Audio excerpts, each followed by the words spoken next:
5 महातीर्थ। पितृतीर्थ। नरोत्तम नाम का एक तपस्वी ब्राह्मण था। वह माता पिता की सेवा छोड़कर तीर्थ यात्रा के लिए निकल पड़ा।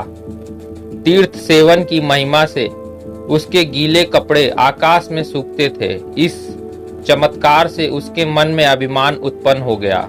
वह आकाश की ओर देखकर कहने लगा, मेरे समान दूसरा तपस्वी कौन है जिसके वस्त्र आकाश में सूखते हैं। इस वाक्य के पूरा होते होते उसके मुंह पर बगुले ने बीट कर दी।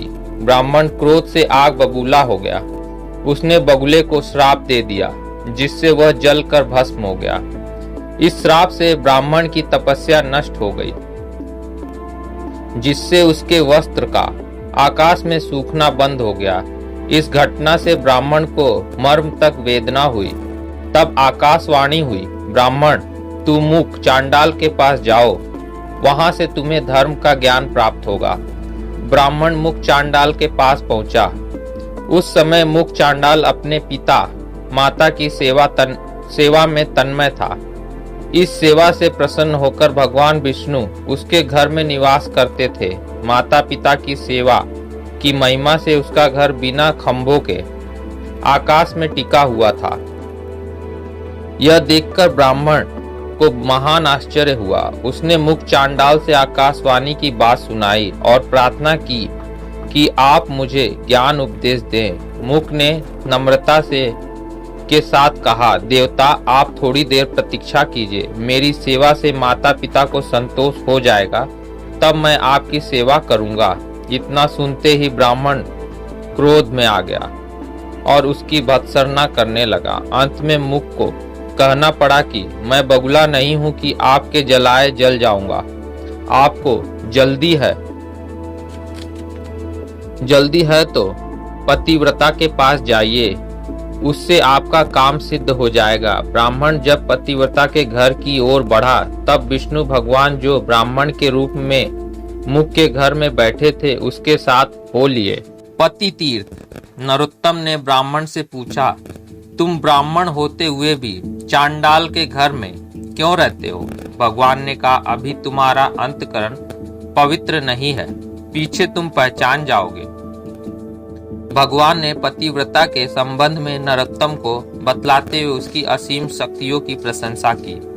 जब पतिव्रता का घर पास आया, तब भगवान अदृश्य हो गए। नरोत्तम ने पतिव्रता के घर में भी उस ब्राह्मण को बैठे देखा। नरोत्तम ने पतिव्रता से प्रार्थना की कि तुम मुझे धर्म का उपदेश करो। पतिव्रता ने निवेदन किया कि मेरी पति सेवा अधूरी है, उसे पूरी कर आपकी सेवा करूंगी। तब तक आप जलपान कर विश्राम कर लें। सुनते ही नरोत्तम क्रुद्ध हो गया और श्राप तक देने को तैयार हो गया। तब पतिव्रता ने कहा, महाराज, पुत्र के लिए जिस तरह माता पिता की सेवा से बढ़कर दूसरा धर्म नहीं है, उसी तरह पत्नी के लिए पति की सेवा से बढ़कर अतिथि आदि की सेवा नहीं है। इसलिए पति को अपनी सेवा से संतुष्ट कर लूंगी, तभी आपकी सेवा कर पाऊंगी। यदि आपको जल्दी है तो तुलाधार वैश्य के पास जाइए। नरोत्तम तुलाधार वैश्य के घर की ओर बढ़ा। समता तीर्थ। ब्राह्मण रूपधारी भगवान नरोत्तम के पास फिर आए और बोले, ब्राह्मण, चलिए मैं आपको तुलाधार के पास ले चलता हूँ। जब वे दोनों तुलाधार के पास पहुँचे तो वहाँ बहुत बड़ी भीड़ एकत्र थी।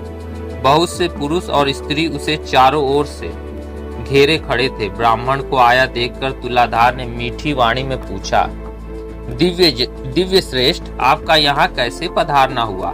ब्राह्मण ने कहा, आप मुझे धर्म का उपदेश दीजिए। तुलाधार ने कहा, महाराज, मैं एक वैश्य हूँ। व्यापार मेरा मुख्य धर्म है। व्यापार संबंधित बातों में पहर भर रात बीत जाएगी। आपका आतिथ्य करना मेरा धर्म है, किंतु व्यापार मेरा परम धर्म है।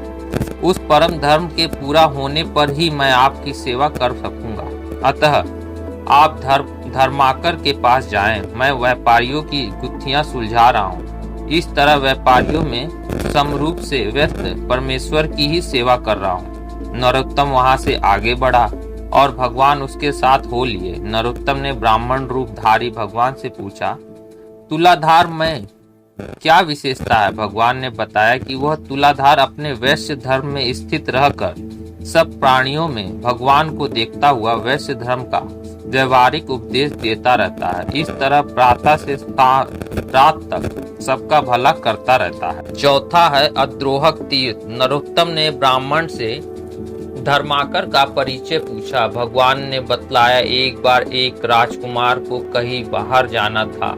उसे अपनी पत्नी की सुरक्षा की चिंता थी। धर्माकर के पास अपनी स्त्री को रखने में उसे संतोष था। वो अपनी नवयुवती स्त्री को धर्माकर के पास ले गया और उसने प्रार्थना की कि आप 6 महीने तक मेरी पत्नी की रक्षा का भार वहन करें। धर्माकर ने कहा, सर राजन, मैं आपका सगा असंबंधी नहीं हूँ, तो फिर आप अपनी पत्नी को मेरे पास छोड़कर आप निश्चिंत कैसे रह सकते हैं? राजकुमार ने दृढ़ता के साथ कहा, मैं आपके चरित्र से अवगत हूँ और मैं निश्चिंत होकर आया हूँ। आप मेरी बात न ठुकराएं। धर्माकर को राजकुमार की बात माननी पड़ी। धर्माकर ने बहुत ही सावधानी के साथ राजकुमार की पत्नी की देखभाल की। 6 महीने तक उसने अखंड ब्रह्मचर्य का पालन किया।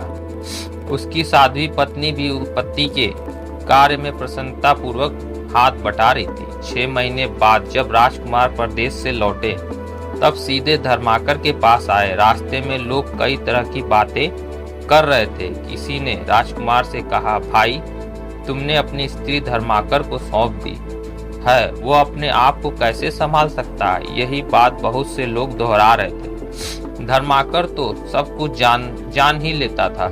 राजकुमार से कही जाने वाली ये बातें भी उसे भी ज्ञात हो गई। उसने लोक का अपवाद को हटाने के लिए एक योजना बनाई।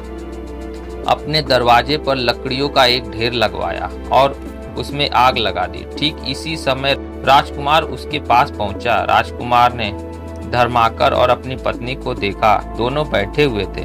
पत्नी तो पति को देखकर अत्यंत प्रसन्न हो रही थी, किंतु धर्माकर चिंतित था। राजकुमार ने धर्माकर से पूछा, मित्र, मैं बहुत दिनों के बाद आपके पास लौटा हूँ, आप मुझसे बात क्यों नहीं करते? चिंतित क्यों हैं? धर्माकर ने कहा, मित्र, लोक निंदा के कारण मेरा किया कराया सब चौपट हो गया, अतः मैं अग्नि में प्रवेश करूंगा। देवता और मनुष्य मेरे इस कार्य को देखें। इतना कहकर धर्माकर धधकती हुई अग्नि में प्रवेश कर गए, किंतु धर्माकर का बाल भी बाका नहीं हुआ।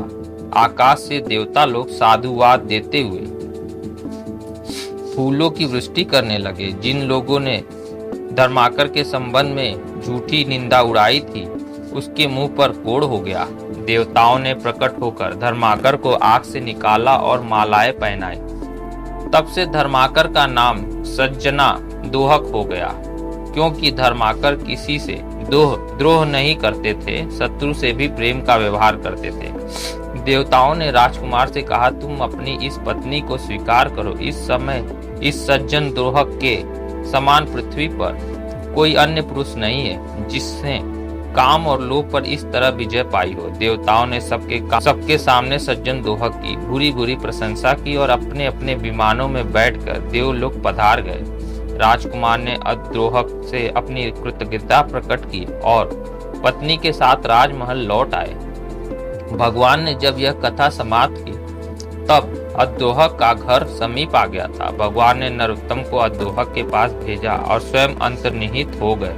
नरोत्तम ने अद्रोहक के सामने अपनी धर्म संबंधित जिज्ञासा रखी।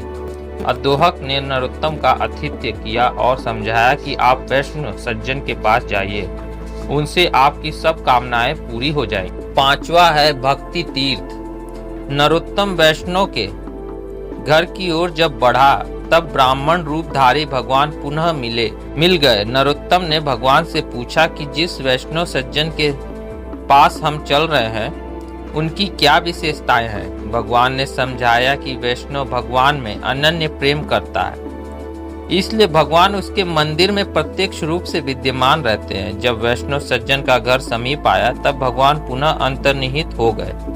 नरोत्तम ने वैष्णव सज्जन के सामने अपनी जिज्ञासा रखी। वैष्णव ने कहा, विप्रवर, तुम्हें देखकर मेरा हृदय उल्लसित हो। तुम पर भगवान विष्णु प्रसन्न है, अतः आज तुम्हारी सभी कामनाएं पूरी हो जाएंगी। मेरे घर मंदिर में भगवान विष्णु साक्षात विराजमान है, आप जाकर उनके दर्शन कीजिए। जब ब्राह्मण मंदिर में गया तो देखता है कि जो ब्राह्मण उनके साथ लगे थे वही ब्राह्मण कमल के आसन पर विराजमान है। नरोत्तम ने उनसे साष्टांग प्रणाम किया और कहा, यदि आप मुझ पर प्रसन्न हैं तो अपने स्वरूप का दर्शन दे। भगवान ने नरोत्तम की प्रार्थना स्वीकार की, वे स्वरूप को देखकर तृप्त हो गए। भगवान बोले, भक्तों पर मेरा प्रेम सदा बना रहता है। प्रेम के कारण ही तुम्हें पुण्यात्मा पुरुषों के दर्शन कराए। तुमसे एक भूल हो गई है, तुम्हारे माता पिता तुमसे आदर नहीं पा रहे हैं, अतः तुम जाकर उनकी पूजा करो। उनके दुख और क्रोध से तुम्हारी तपस्या नष्ट होती जा रही। जिस पुत्र पर माता पिता का कोप होता है वो सीधे नरक में जाता है। त्रिदेव भी उसे नरक में जाने से बचा नहीं सकते। इसलिए तुम घर लौट जाओ और माता पिता को मेरी मूर्ति समझकर पूजा करो। उनकी कृपा से तुम मुझे प्राप्त करोगे। नरोत्तम को अपनी भूल मालूम पड़ी। वह माता पिता को भगवान समझकर बहुत सम्मान करने लगा और मुख चांडाल की तरह उनकी सेवा में संलग्न रहने लगा। अंत में वह परम गति को प्राप्त हुआ। पद्म पुराण